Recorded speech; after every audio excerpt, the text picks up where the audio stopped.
ஓம் come கணாதிபதியே நமக. ஓம் வம் வாராகி நமக. அருட்பெருஞ்சோதி தனிப்பெரும் கருணை குரு வாழ்க குருவே துணை. எனக்கு ஜோதிடம் கற்றுக் கொடுத்த அனைத்து குருமார்களையும் நான் வணங்கிக் கொள்கிறேன்.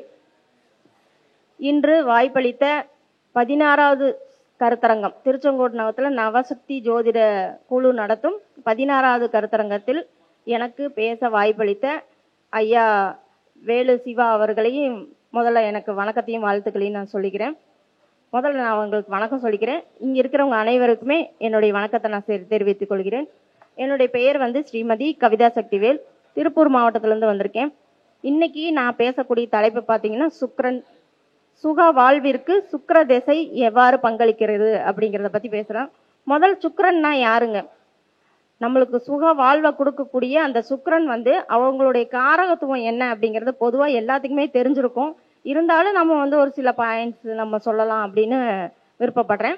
இப்போ இந்த சுக்கிரன் அப்படின்னு பார்த்தீங்கன்னா ஆடம்பரம், ஒரு வாழ்க்கையில் சொகுசு அப்படின்னு நம்ம எதிர்பார்த்தோம்னா அது சுக்கிரன் தான். இந்த சுக்கிரன் தான் பார்த்தீங்கன்னா கலத்திர காரகனே இங்கே சுக்கிரன் தான். இப்போ ஒரு பெண்ணோட ஜாதகத்திலேயோ ஒரு ஆணோட ஜாதகத்திலேயோ சுக்கிரன் நல்லா இருக்கும்போது மட்டும்தான் நம்மளுக்கு அந்த திருமண வாய்ப்பு அப்படிங்கிறது ஒன்று கிடைக்கும். அதுபோல திருமணத்துக்கு பிறகு ஏற்படுகின்ற குல விருத்தி அப்படிங்கிறது அந்த சுக்கிரன் இல்லாம நம்மளுக்கு இருக்காது. இப்ப ஒரு பெண்ணோட ஜாதகத்துல பாத்தீங்கன்னா சுக்கிரன் ராகு இருந்துச்சுன்னா கண்டிப்பா அந்த கர்ப்பப்பையில ஒரு பிரச்சனை அப்படிங்கிறது ஒண்ணு இருக்கும்.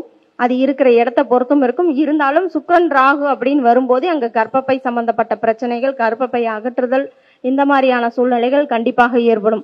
அப்ப இந்த சுக்கிரன் நம்மளுக்கு என்னென்ன ஒரு நல்ல விஷயங்களை கொடுப்பாரு அப்படின்னா, சுகபோக வாழ்க்கை கொடுப்பாரு, திருமண தாம்பத்தியத்தை கொடுப்பாரு, திருமண அமைப்பை கொடுப்பாரு, கலத்திரக்காரகனாகவும் நம்மளுக்கு இன்னும் சொல்ல போனா ஒரு மகிழ்ச்சியான வாழ்க்கை அப்படிங்கிறத நம்ம கொடுக்கக்கூடியவர் தான்.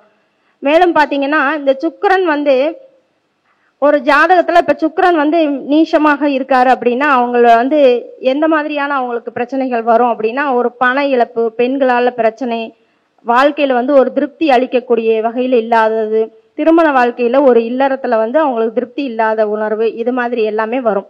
இப்ப சுக்கிரன் வேற என்ன நம்மளுக்கு நல்ல பலனை கொடுப்பாரு அப்படின்னா, ஒரு ஜாதகத்துல சுக்கிரன் உச்சமாக இருந்தாருன்னா அதுவும் நல்ல ஸ்தானத்துல, அதாவது அவர் 2ஆம் இடமாவோ அல்லது 4ஆம் இடமாவோ வந்தது அப்படின்னா, இப்ப 2ஆம் இடத்துல வர்றாரு, 2ஆம் இடத்துல அவருக்கு சுக்கிரன் உச்சமாக இருக்காங்க அப்படின்னா அவங்களுக்கு தடையில்லாத ஒரு வருமானம் அப்படிங்கிறது, ஒரு பொருளாதார முன்னேற்றம் அப்படிங்கிறது கண்டிப்பாக இருக்கும். அவங்களுடைய கண்கள் பாத்தீங்கன்னா அப்படியே பளிச்சுன்னு அழகா நல்லா ஒரு கவர்ச்சிகரமான, ஏன்னா சுக்கிரன் அப்படின்னாலே இங்க கவர்ச்சி தான். அப்ப கண்கள் பாத்தீங்கன்னா ஒரு கவர்ச்சிகரமான ஒரு கண்களாக இருக்கும் அப்படின்னா அது 2ல சுக்கிரன் உச்சமாக இருந்தா. அதே போல பேச்சும் பாத்தீங்கன்னா அழகா பாடுவாங்க, பேச்சும் பாத்தீங்கன்னா கவர்ச்சியான பேச்சுக்களாக இருக்கும். அவங்களுடைய பேச்சுல ஒரு இனிமை கலந்திருக்கும்.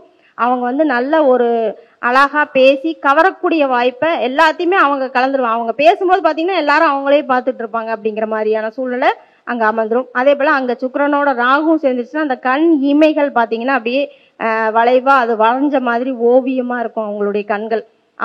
கண்களை பார்க்கும் போதே ஒரு அழகு, அவங்கள பார்த்துக்கிட்டே இருக்கலாம் அப்படிங்கிற ஒரு கவர்ச்சி ஏற்படக்கூடிய வாய்ப்பு இருந்துரும். இதே நாள்ல சுக்கிரன் உச்சமாக இருந்தது அப்படின்னா நம்மளுக்கு வீடு, வண்டி, வாகனம் இதெல்லாம் சாதாரணமா இருக்காது. ஆடம்பர சொகுசு பங்களா மாதிரி இருக்கும். நம்மளுக்கு சாதாரண ஒரு வீடாவோ இதாவோ இருக்காது. ஆடம்பரம் அப்படின்னு சொன்னாலே இங்க சுக்கிரன் தான் வருவார். அப்ப ஆடம்பரமான சொகுசு பங்களா, சொகுசு காரு, இந்த மாதிரி வீடு, வண்டி, வாகனம் சம்பந்தமான எல்லா விஷயங்களுமே இங்க அருமையாக அவங்களுக்கு அமைஞ்சிரும். இதே 6ல சுக்கிரன் உச்சமாக இருந்தாருன்னா கண்டிப்பா அவங்களுக்கு ஒரு நோய் தாக்கம் அப்படிங்கிறது ஏதாவது ஒரு வகையில அவங்களுக்கு கண்டிப்பா வரும். இப்ப 6ஆம் இடம் அப்படின்னாலே நம்மளுக்கு வயிறு சம்பந்தமான பிரச்சனை, ஏற்கனவே நான் சொன்ன மாதிரி இங்க வயிறு, கர்ப்பப்பை, அதே போல பிறப்புறுப்புகள், இந்த மாதிரியான விஷயங்கள்ல அவங்களுக்கு கண்டிப்பா ஒரு பிரச்சனையை கொடுக்கும். அதுல இந்த நீர்க்கட்டிகள் இது மாதிரி வர்றது இதெல்லாம் வாய்ப்புகள் அதிகமாக இருக்கும்.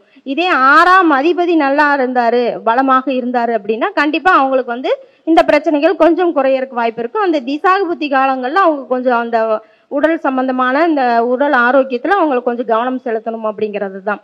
இதே 8ல உச்சமாக இருந்தாருன்னா கண்டிப்பா அவங்களுக்கு பெண்களால கடும் போராட்டமான சூழ்நிலைகள் அமையும். பெண்களால அவமானங்கள், அசிங்கப்படுறது, இந்த மாதிரியான விஷயங்கள் கண்டிப்பாக அவங்களுக்கு நடக்கும். அந்த திசா புத்திகள் இல்லைனாலும் அந்த 8ல இருக்கிற சுக்கிரனோட வலிமை, அந்த வீட்டோட அதிபதி நல்லா இருந்தாலும், பலமாக இருந்தாலும் இல்லைனாலும் பிரச்சனை அப்படிங்கிறது கண்டிப்பாக இந்த பிற இல்லீகல் தொடர்பு இருக்கிறது, கள தொடர்பு, பிற பெண்களோட மோகம், இந்த பெண்கள் சம்பந்தமான நோய்கள் வர்றது, இது எல்லாமே கண்டிப்பா அவங்களுக்கு மறைமுக தாக்கம் அப்படிங்கிறது கண்டிப்பாக இருக்கும்.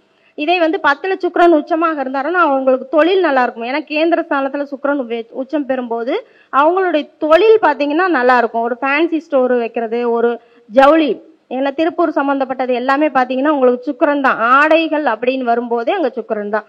அப்ப சுக்கிரனோட காரகத்துவம் அதிகமா இருக்கும்போது அங்க வந்து ஆடை ஜவுளி கடையை வைக்கிறது, அல்லது அந்த கார்மெண்ட்ஸ்ல வந்து ஃபேப்ரிக் அதிகமாக வேலை பார்க்குற மாதிரி, அதுல ஒரு தொழில்ல வந்து தொழில் அதிபராக இருக்கக்கூடிய வாய்ப்பு. அதே போல பாத்தீங்கன்னா தொழிலுக்குரிய வாய்ப்பு வந்து அவங்களுக்கு அருமையாக இருக்கும்.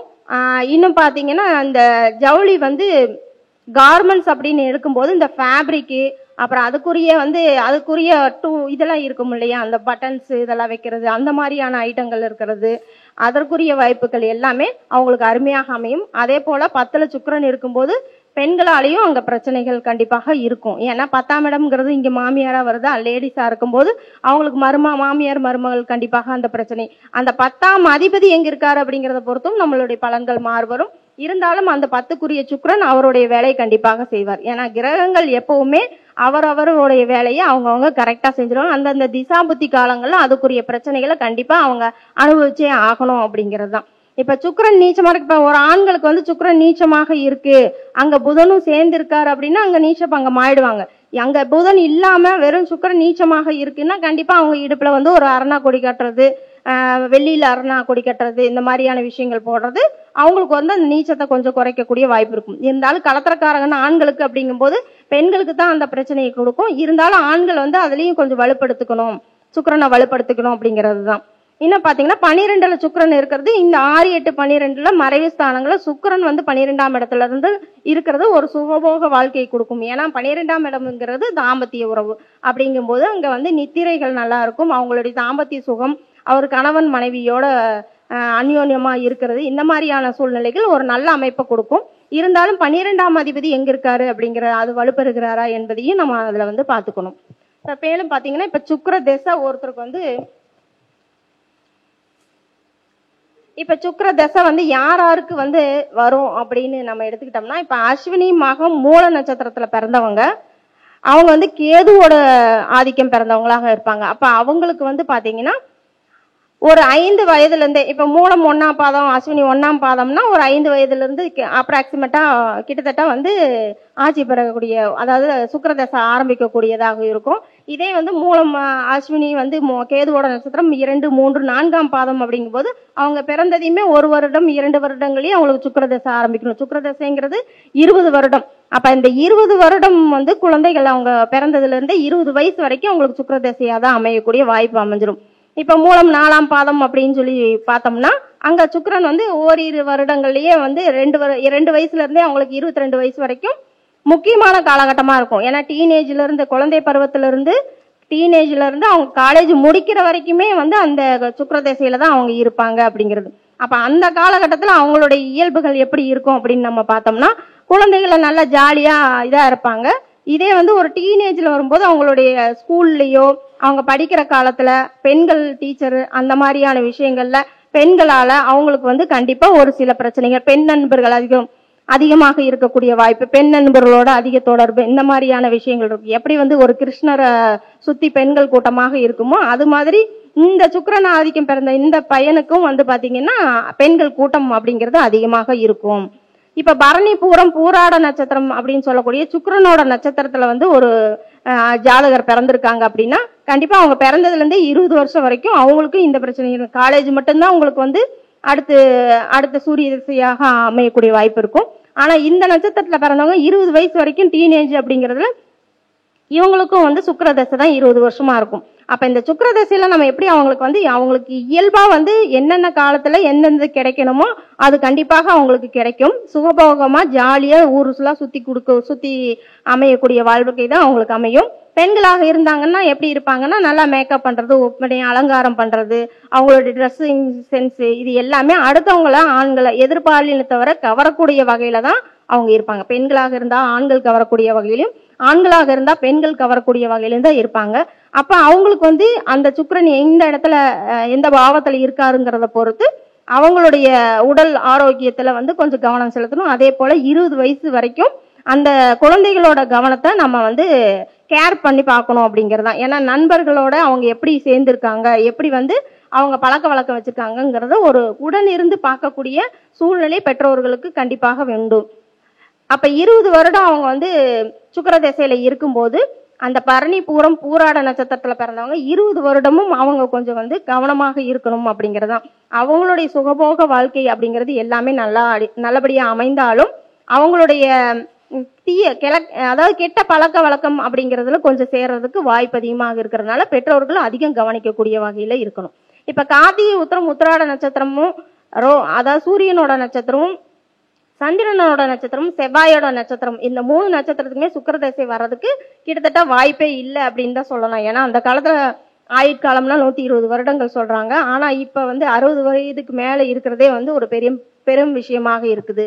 அப்படி இருக்கும்போது இந்த 3 நட்சத்திரத்துல சூரியன் சந்திரன் செவ்வாய் இந்த நட்சத்திரத்துல பிறந்தவங்களுக்கு சுக்கிர திசை வர்றதுக்கு வாய்ப்புகள் மிக மிக குறைவு. அதுக்கப்புறம் பாத்தீங்கன்னா திருவாதிரை சுவாதி சாதயம் என்று சொல்லக்கூடிய ராகுவோட நட்சத்திரத்தை பிறந்தவங்க கிட்டத்தட்ட பாத்தீங்கன்னா 70 வயசுக்கு மேல அவங்களுக்கு வந்து சுக்கிர தசை ஆரம்பிக்குது. அப்ப அந்த பிற்பகுதியில அவங்க வந்து இனிமையா இருந்துட்டு அவங்களுடைய காலத்தை போக்கிடுவாங்க அப்படிங்கறதுல அதுல எந்த பிரச்சனையும் வராது. அடுத்து பாத்தீங்கன்னா புனர்பூசம் விசாகம் பூரட்டாதி என்று சொல்லக்கூடிய குருவோட நட்சத்திரத்துல பிறந்தவங்களுக்கு கிட்டத்தட்ட 50 வயசுக்கு மேலேயே அவங்களுக்கு வந்து சுக்கிர தசை ஆரம்பிச்சிடும். அப்ப 50 to 70 அப்படிங்கறது அந்த இறுதி கால வாழ்க்கை நம்மளுடைய இதுல வந்து நார்மலா இருக்கு. 60 வயசு அப்படின்னு சொன்னோம்னா அந்த இறுதி கால வாழ்க்கை அப்படிங்கிறது. அப்ப முன்பகுதியில அவங்க வந்து மிகுந்த சிரமங்கள் கஷ்டங்களை அனுபவிச்சிருந்தாங்கன்னா கண்டிப்பா பிற்பகுதியில அவங்களுக்கு ஒரு நல்ல ஒரு இது வழியாக அமையும். இருந்தாலும் புனர்பூசம் அப்படின்னு சொல்லும்போது குருவோட நட்சத்திரத்துக்கு அது வந்து நம்மளுக்கு வந்து பகையாளி ஆகிய சுக்கிரனோட திசை அப்படிங்கும் போது அந்த கடைசி காலம் அவங்களுக்கும் கொஞ்சம் பிரச்சனைகளை கொடுக்கும் அப்படிங்கிறது தான்.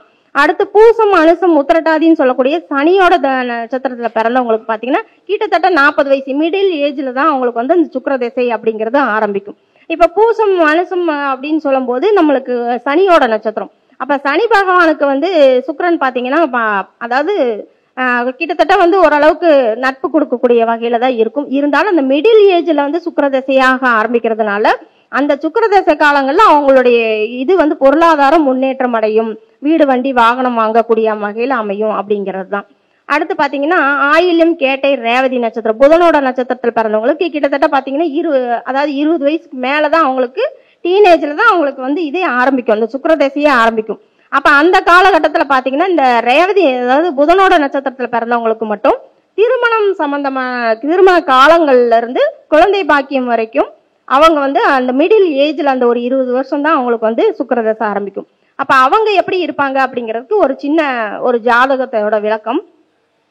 ஒரு ஜாதகம் பாத்தீங்கன்னா 19/8/2000 பிறந்திருக்காங்க. சுக்கிர தசை அவங்க வந்து ரேவதி நட்சத்திரம். அப்ப சுக்கிர தசை வந்து கிட்டத்தட்ட பாத்தீங்கன்னா இப்போ 2019 இருந்து ஆரம்பிக்கும். அப்ப இந்த ஏஜ் பாத்தீங்கன்னா அவங்க வந்து திருமணம் அமைச்சு கொடுக்கக்கூடியது, குழந்தை பாக்கியத்தை கொடுக்கக்கூடியது, இது எல்லாமே அவங்களுக்கு அருமையாக அமையும். இன்னொன்னு வந்து மூலம் நட்சத்திரம், மூலம் 4ஆம் பாதம், அவங்களுடைய ஜாதகம் பாத்தீங்கன்னா 2002 பிறந்தவங்க. அவங்களுக்கு பாத்தீங்கன்னா சுக்கிர தசை கிட்டத்தட்ட 2/1/2003 அதாவது ஒரு வயசு நான் முன்னாடி சொன்ன மாதிரி மூலம் 4ஆம் பாதம் அப்படிங்கும்போது 2 வயசுல இருந்தே அவங்களுக்கு வந்து சுக்கிர தசை ஆரம்பிக்கும். அப்ப 20 வருஷம் அப்படிங்கிறது அந்த 23 கரெக்டா காலேஜ் முடிக்கிற வரைக்குமே அவங்களுக்கு சுக்கிர தசை தான். காலேஜ் முடிக்கவும் அவங்களுக்கு சுக்கிர தசை முடிகிறதுக்கும் சரியாக இருக்கும்.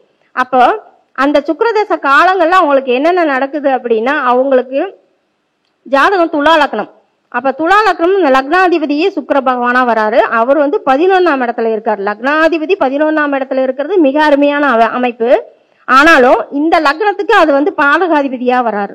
அப்ப பாதகஸ்தானத்துல போய் சுக்கிரன் லக்னாதிபதி உட்கார்றதுனால அவங்களுக்கும் ஒரு சில பிரச்சனைகளை கொடுப்பாங்க அப்படிங்கிறது தான். அவங்க படிக்கிற காலத்துல அதாவது சுக்கிர தசை சுக்கிர புத்தியில அவங்க கண்டிப்பா வந்து எந்த பிரச்சனையும் இருந்திருக்காது. ஏன்னா சின்ன பிள்ளையா குழந்தையா இருந்திருப்பாங்க அப்படிங்கிறது தான். அதுல என்ன பெண்கள் அதிகமாக அந்த பையனை வந்து தூக்கி கொஞ்சி விளையாடுவாங்க, பாக்குறக்கு அழகா இருப்பாங்க அப்படிங்கறதுனால தூக்கி கொஞ்சுவாங்க அப்படிங்கிற மாதிரியான ஒரு அமைப்பு மட்டும்தான் இருக்கும். இதே வந்து சுக்கிர தசையில ராகு புத்தி அதாவது சூரிய புத்தி சந்திரபுத்தி இந்த மாதிரியான இடங்கள்ல வந்து அந்த பையனுக்கு பாத்தீங்கன்னா லக்னாதிபதி வந்து 11ஆம் இடத்துல இருந்தாலும் 8ல வந்து சனி ராகுவோட தொடர்போட இருக்கிறதுனால அந்த சனி புத்தியில தான் உங்களுக்கு அந்த வீடு வண்டி வேணும். ஏன்னா 4 5 கூடையவர் சனி பகவான். அப்ப அவன் கிட்டத்தட்ட வந்து ஒரு 10வது முடிச்சு அந்த பையனா தான் இருப்பாங்க. அப்ப அந்த 16 வயசுல வந்து பாத்தீங்கன்னா வண்டி வந்து வாங்கக்கூடிய யோகம். அந்த வண்டியே எப்படி இருக்கும் அப்படின்னா அப்ப இப்போ 2022 அப்படிங்கும் போது ஒரு 10 வருஷத்துக்கு முன்னாடி, ஒரு 6-7 வருஷத்துக்கு முன்னாடி அப்படிங்கும் போது ஒரு 2015-14 அந்த மாதிரியான இடத்துல அந்த வண்டிங்கிறது ஒரு பெரிய ஒரு வண்டியாக இருக்கும். அதாவது நார்மலா வந்து டிவிஎஸ் 50 அந்த மாதிரியாக இல்லாம 2 வீலரே வந்து இந்த பல்சரு அந்த அந்த இப்படி தூக்கிட்டு பேரு ஆடம்பரமா ஓட்டுவாங்க இல்லையா, அந்த மாதிரியான சொகுசு வண்டி தான் அவங்க வாங்கக்கூடிய சூழ்நிலை அமையும். இப்ப அவங்களுக்கு என்னதான் அந்த பாதகஸ்தானமாக இருந்தாலும் ஸ்கூல்லயே அந்த பெண்கள் சம்பந்தமான பிரச்சனைகள் தான் கொடுக்கும் மொழிய வண்டி அப்படிங்கிறது ஒரு அருமையான வண்டியாக அமையும். அவங்க அம்மா வந்து வீடு வாங்கக்கூடிய யோகமும் அங்க அமையும். அதே போல அந்த வண்டியை பாத்தீங்கன்னா அந்த 2 வீலர் 10th படிக்கிற பையனுக்கு அவ்வளவு பெரிய வண்டி அப்படிங்கிறது அது தேவைப்படாது. ஆனாலும் அந்த சுக்கிர திசை அவங்களுக்கு கொடுக்குது, அந்த பெரிய ஒரு சொகுசு வாகனத்தை அவங்களுக்கு கொடுக்குது அப்படிங்கிறது தான். அப்புறம் பாத்தீங்கன்னா அந்த வண்டியில போறது, அந்த வண்டியில போய் ஆக்சிடென்ட் ஆகுறது, பொம்பளை பிள்ளைகளை வந்து கூட கூட்டிட்டு போறது, இந்த மாதிரியான பாதகத்தையும் அங்க செய்யக்கூடியதாக அமையும். ஸ்கூல்ல பாத்தீங்கன்னா டீச்சர், பெண் டீச்சர்களா இருப்பாங்க, பெண் ஆசிரியர்கள், அவங்க கிட்ட போய் சண்டை இழுத்துட்டு வர்றது, பெண்களோட வந்து நிறைய வந்து சண்டை போடுறது. இப்ப அந்த பேரண்ட்ஸுக்கு என்ன ஒரு ப்ராப்ளமாக அமையும் அப்படின்னா தினமும் வந்து ஸ்கூலுக்கு போக வேண்டியதா இருக்கும்.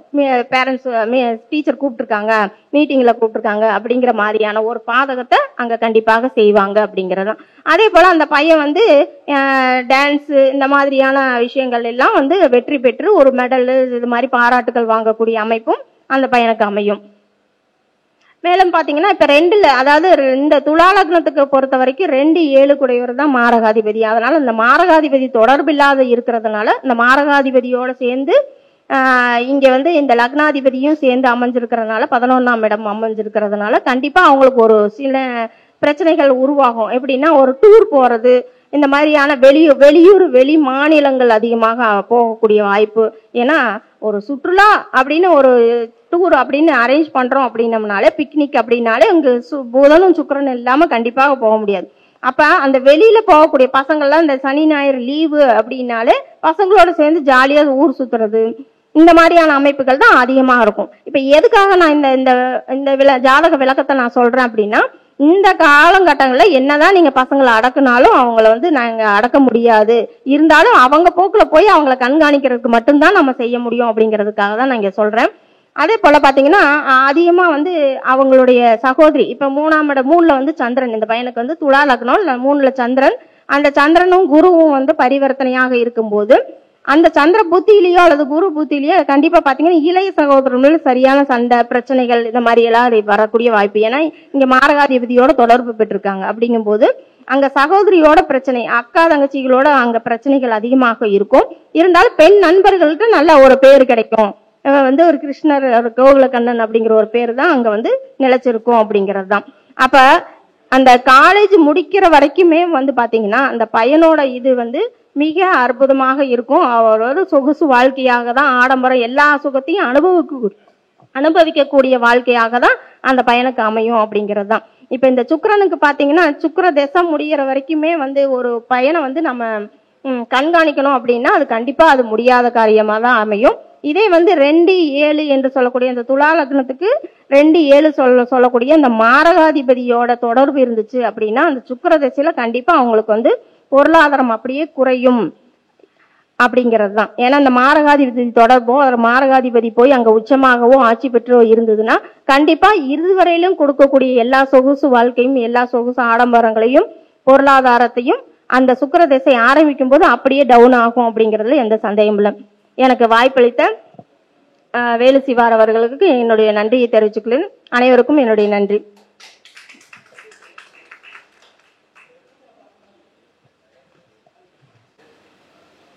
கவிதா சக்திவேல் அவர்கள் மிகவும் சிறப்பாக பேசியிருந்தாங்க.